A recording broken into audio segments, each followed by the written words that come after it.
Bienvenue! Si l'idée de se lancer dans la crypto au Canada en 2026 commence à germer, c'est qu'on est au bon endroit pour y voir plus clair. Le but aujourd'hui, c'est simple. On décortique les informations clés pour se bâtir une feuille de route qui est claire, stratégique et surtout vraiment sécuritaire. Allez, c'est parti!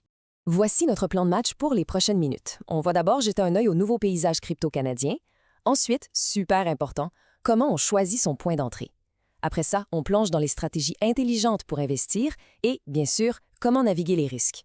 On va se permettre un petit regard vers l'avenir et on termine avec un plan d'action super concret pour démarrer du bon pied. OK, on entre dans le vif du sujet. Le monde de la crypto au Canada, là, il est en train de passer à une autre étape. C'est beaucoup plus mature. L'image du Far West où tout était permis, sans règles, on peut pas mal oublier ça. Cette époque-là est bel et bien révolue. Alors, la question qui se pose, pourquoi 2026 est si important? C'est parce que le Canada a mis en place des réglementations, et pas n'importe lesquelles, parmi les plus strictes au monde. Et ça a complètement changé la donne. La crypto, ce n'est plus juste une affaire de spéculateurs dans leur coin, non, c'est en train de devenir une classe d'actifs sérieuse, bien encadrée. Bon, passons maintenant à la première étape vraiment pratique. Parce qu'avant même de penser à acheter sa première petite miette de Bitcoin, il y a une décision fondamentale à prendre, choisir la bonne plateforme. C'est la base pour protéger son capital. Au Canada, en gros, le choix se résume à deux grandes familles. D'un côté, il y a les courtiers en placement. On peut les voir comme les grandes banques, les institutions solides qui offrent le plus haut niveau de sécurité. De l'autre côté, on a les courtiers à exercice restreint. Eux, ce sont les spécialistes de la crypto, souvent plus agiles, qui opèrent sous un cadre très strict en attendant leur certification complète. Le bon choix, honnêtement, ça dépend vraiment du profil de chaque personne. Si on regarde le tableau, on voit bien qu'il y a des compromis à faire. Wealthsimple, par exemple, c'est génial pour un débutant. C'est super simple. Par contre, les frais sont un peu plus élevés. À l'opposé, Kraken, c'est vraiment l'outil pour un investisseur plus actif qui veut minimiser ses coûts au maximum. Puis Newton et NDX, ils se placent un peu entre les deux. L'important à retenir, c'est qu'il faut trouver la plateforme qui colle à ses propres objectifs. Ce chiffre-là, 30 000 $, il faut vraiment le garder en tête parce qu'il est crucial dans l'écosystème canadien. Mais qu'est-ce qu'il représente exactement? Et voilà la réponse. C'est une limite d'achat annuelle sur la plupart des cryptos alternatives, celles qu'on appelle les altcoins. Pensez à Solana ou Cardano, par exemple. Les gros canons, comme Bitcoin et Ethereum, eux, ne sont pas touchés par cette règle.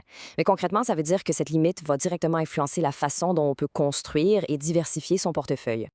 OK, la plateforme est choisie. Maintenant, comment on fait pour investir intelligemment? Parce qu'il ne suffit pas juste d'acheter. Il faut une vraie stratégie pour faire croître son capital et surtout le protéger. Concentrons-nous sur trois leviers vraiment puissants. Premièrement, l'investissement programmé ou DCA. Ça veut dire acheter un petit montant, mais de façon régulière pour lisser les hauts et les bas du marché. Deuxièmement, le staking. C'est un peu comme gagner des intérêts juste en aidant à faire fonctionner le réseau. Et finalement, l'optimisation fiscale, un outil incroyablement efficace ici au Canada. Et parlant d'optimisation, voici probablement une des stratégies les plus payantes pour un investisseur canadien. C'est vrai, on ne peut pas mettre du Bitcoin directement dans un CELI, mais, et c'est un gros mais, on peut y mettre des FNB de Bitcoin et d'Ethereum. Le résultat est juste fou. Tous les gains sont 100% libres d'impôts. Pour un investissement à long terme, c'est une stratégie absolument incontournable. Juste un petit avertissement rapide, mais important, pour les comptes qui ne sont pas enregistrés. Au Canada, il y a la règle de la perte apparente. En gros, ça nous empêche de réclamer une perte pour nos impôts si on vend de crypto et qu'on rachète la même moins de 30 jours après. C'est une règle pour éviter la spéculation et c'est bon de la connaître pour ne pas avoir de mauvaises surprises. Bon, parlons d'un sujet super important, la gestion des risques. Parce que le risque, ce n'est pas juste la volatilité des prix qui monte et qui descend, c'est aussi la menace bien réelle des arnaques. Et croyez-moi, elles sont de plus en plus sophistiquées. Le nom fait un peu froid dans le dos. Pig butchering, qu'on pourrait traduire par l'abattage du cochon. Mais ça décrit bien à quel point l'arnaque est dévastatrice. Ce n'est pas juste une fraude rapide, c'est une manipulation psychologique très lente. L'arnaqueur va passer des semaines, même des mois, à bâtir une relation de confiance avant de convaincre sa victime d'investir sur une fausse plateforme et de tout lui voler. Voici le scénario typique. Tout commence par un simple contact en ligne. Ensuite, il y a une longue période de préparation, de manipulation psychologique. L'appât est lancé, le piège se referme, et au moment où la victime veut retirer son argent, tout disparaît. Connaître ces étapes, c'est la meilleure défense possible. En matière de sécurité, il y a un choix fondamental à faire. On peut laisser ses cryptos sur la plateforme d'échange. C'est pratique, c'est sûr, mais ça vient avec certains risques. La meilleure pratique, surtout pour des montants significatifs, c'est d'utiliser ce qu'on appelle un portefeuille froid. Pensez à ça comme une clé USB ultra sécurisée qui garde vos clés privées, l'équivalent de votre mot de passe ultime, complètement hors ligne, loin des pirates informatiques. Maintenant, prenons un peu de recul. Pour bien investir, il faut aussi essayer de comprendre les grandes tendances mondiales qui vont probablement dessiner l'avenir du marché en se basant sur ce que disent les experts. Cette citation d'un expert de chez Gemini, elle est vraiment parlante. L'idée de fond, c'est que la structure même du marché de la crypto pourrait être en train de changer. L'arrivée de l'argent des grandes institutions pourrait rendre les fameux cycles de marché moins prévisibles et peut-être même moins extrêmes qu'avant. Pour l'avenir, il y a 3 grandes tendances qui se dessinent. Premièrement, l'adoption du Bitcoin par des gouvernements comme actif de réserve. Deuxièmement, la tokenisation, c'est-à-dire l'idée de créer des jetons numériques pour des actifs du monde réel, comme une maison ou une œuvre d'art.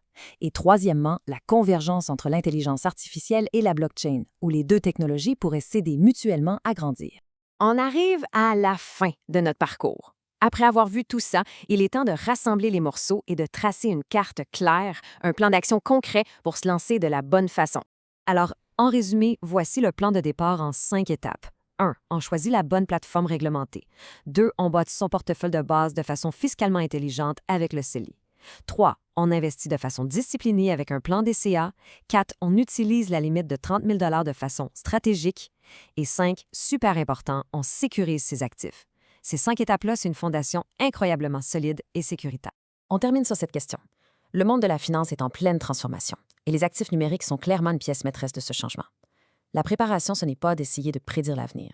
C'est plutôt de se construire une stratégie qui est robuste, qui est informée et qui est bien adaptée à ce nouveau paysage.